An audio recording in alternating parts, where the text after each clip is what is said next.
Hey guys, it is me, Athena, coming at you with my first video in what is being called the October YouTube Pagan Vlog Challenge. At least that's what it's being called by BeanBagHag. I don't know if you know her or watch her channel, but I recommend it. I'll leave a link below. This is a daily vlog with a certain prompt or topic, which I think is flexible if you don't want to use it. Since today is already the 5th and I am so stupid busy all the time, I will not be putting out a daily video. I will be lucky if I can put one every 5 days, but I'll see what I can do. I'm going to try to double up, triple up sometimes on topics when I can, and skip topics that don't call to me in any way. So the first 5 days, I will tell you, day 1 was hands. I don't really feel like I have much to say with hands other than I've taken a palmistry course, I've bought a couple books, but I, right now, definitely don't have a knack and I haven't even tried in a while.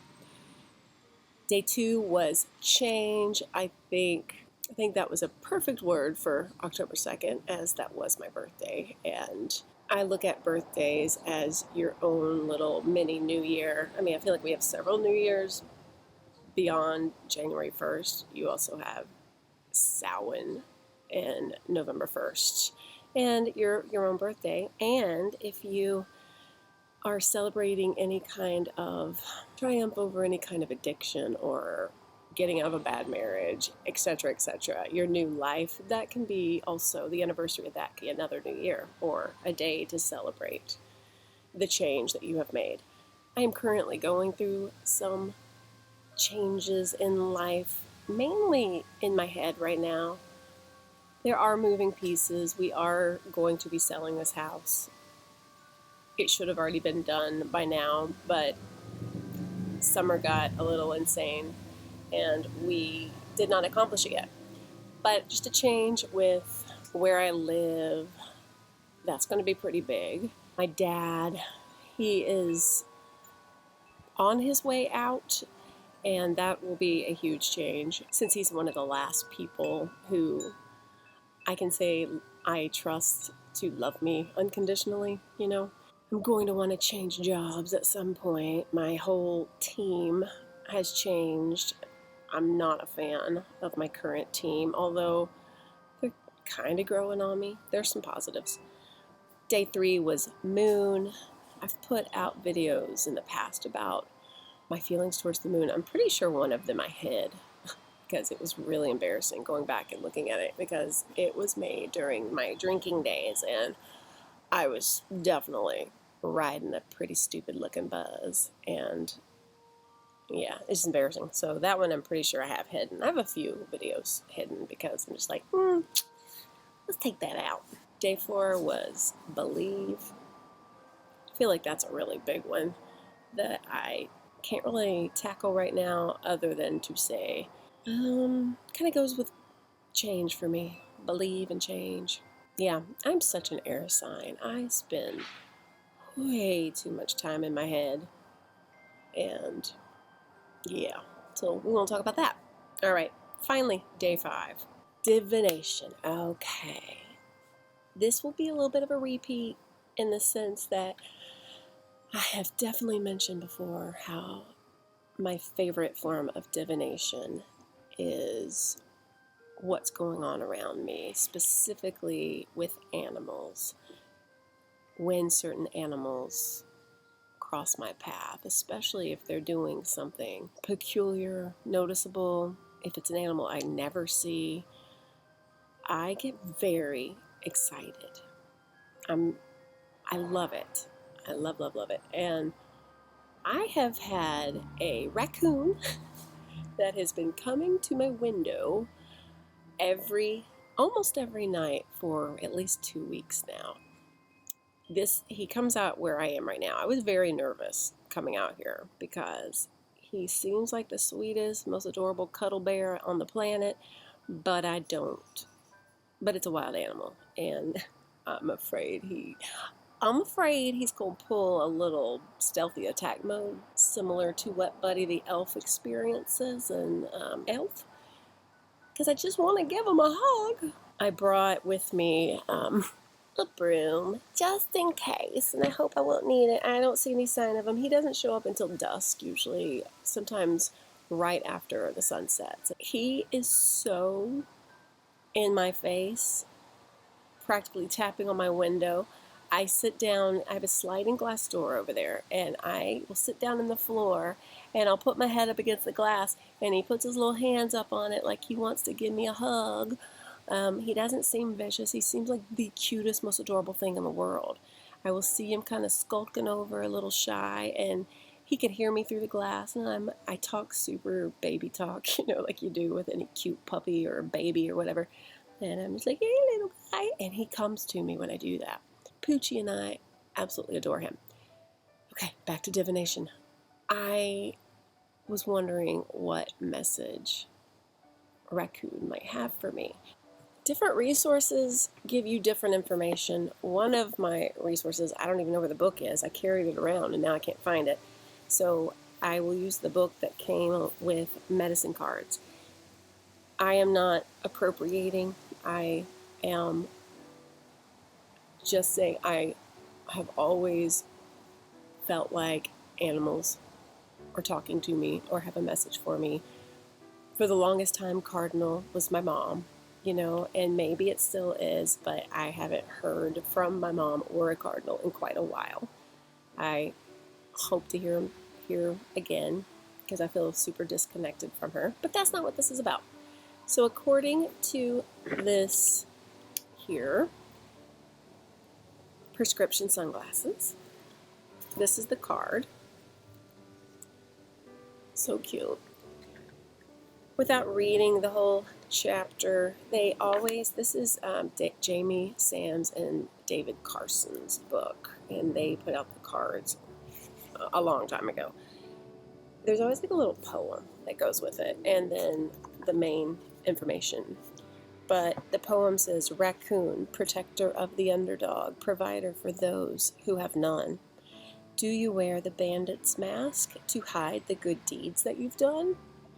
Teach me to turn away rich rewards or worldly acclaim, knowing that my generosity allows my warrior spirit to be reclaimed."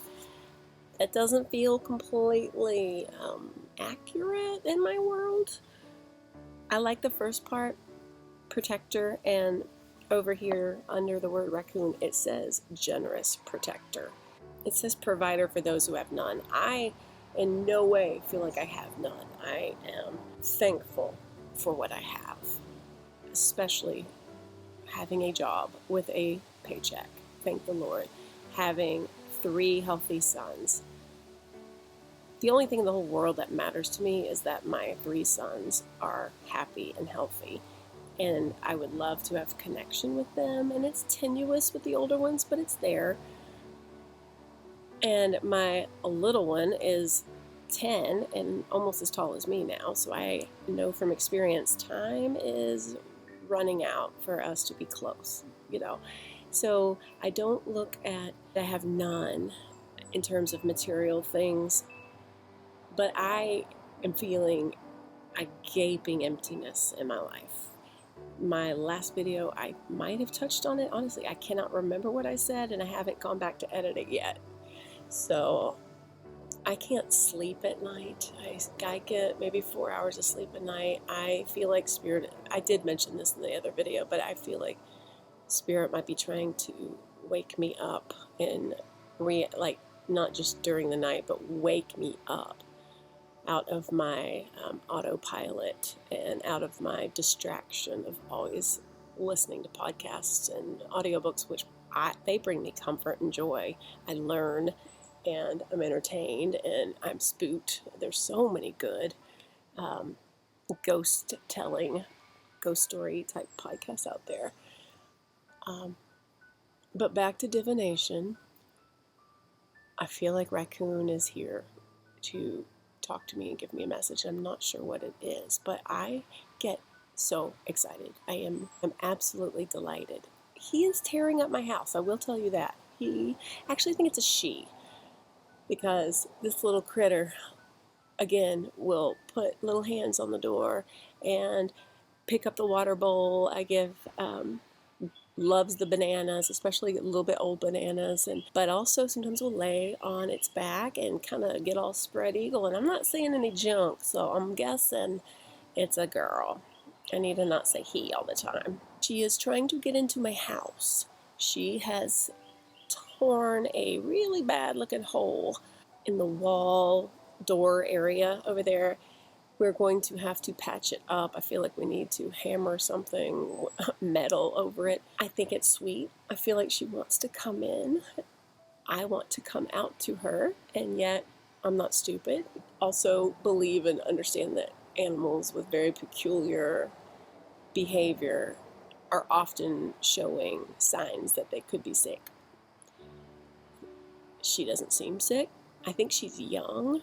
I don't know what a typical size is, but she's about the size. She's a little bit bigger than my cat, but I get the feeling that she's not full grown. She is on her own from what I can tell, although research I've looked at has said that they're rarely solo. If you see one, there's usually a couple more. Maybe I'm not even seeing the same one every time. I feel like I am, because this one is seems friendly and sweet through glass. I definitely put too much human characteristics on this little animal, but I'm thrilled by her visits. I've done a lot of research about what she represents, and I've never been able to find a clear answer. There's contradicting and conflicting messages. I know with the little mask and the fact that they're trash pandas, that, you know, they've always been equated with like stealing and getting into things and being very naughty. But I feel like there's a bigger message, because what would that be telling me? It's time to rob people? Somebody's gonna steal my heart? That'd be nice. Not likely, but you never know. She seems playful. She seems scrappy as hell. And I do have to say, I'm not scrappy in the moment, but I definitely have had through lots of painful experiences that some people don't recover from, namely, like addiction being the biggest one, 2 divorces, the second one being pretty traumatic for me. I still bounce back eventually. I'm a little scrappy. I think my survivor instinct is stronger than I would have expected. Kind of surprises me sometimes. This little one seems like a loner, and yet she comes back and she seems like she's careful but trusting. She seems to appreciate any love or attention or gifts that someone gives her, but she's not stupid. I think all of these are messages to me to maybe open up my heart a little bit, maybe trust a little bit without being an idiot, because I have a very hard time with love, I think, with accepting and believing or feeling like I in the least bit deserve any kind of love that or appreciation that other people give me, which there's not a whole lot other than my students. The students are amazing. I have no idea what I was saying. My little Poochie just got home.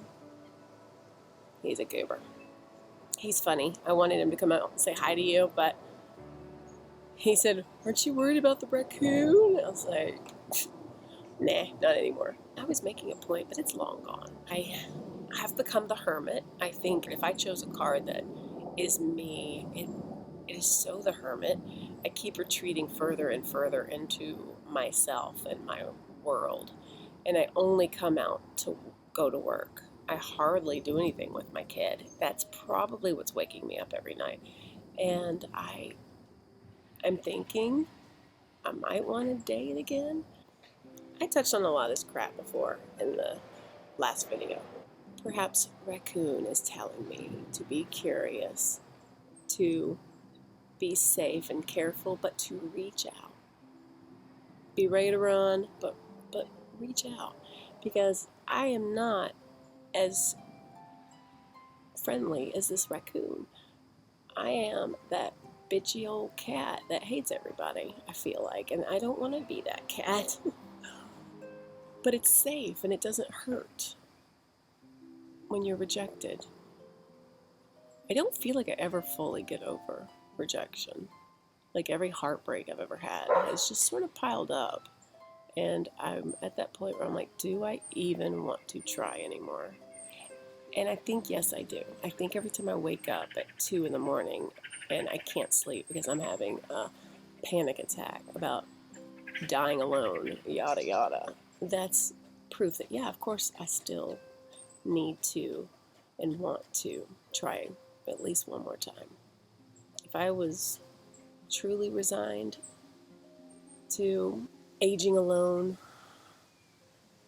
wouldn't I sleep better? That's kind of speaking to me too with our little raccoon friend being all nocturnal. She comes around as soon as the sun sets. She must be nocturnal, like my thoughts. I don't know. This is what I'm talking about with divination, and this is already ridiculously long, good Lord.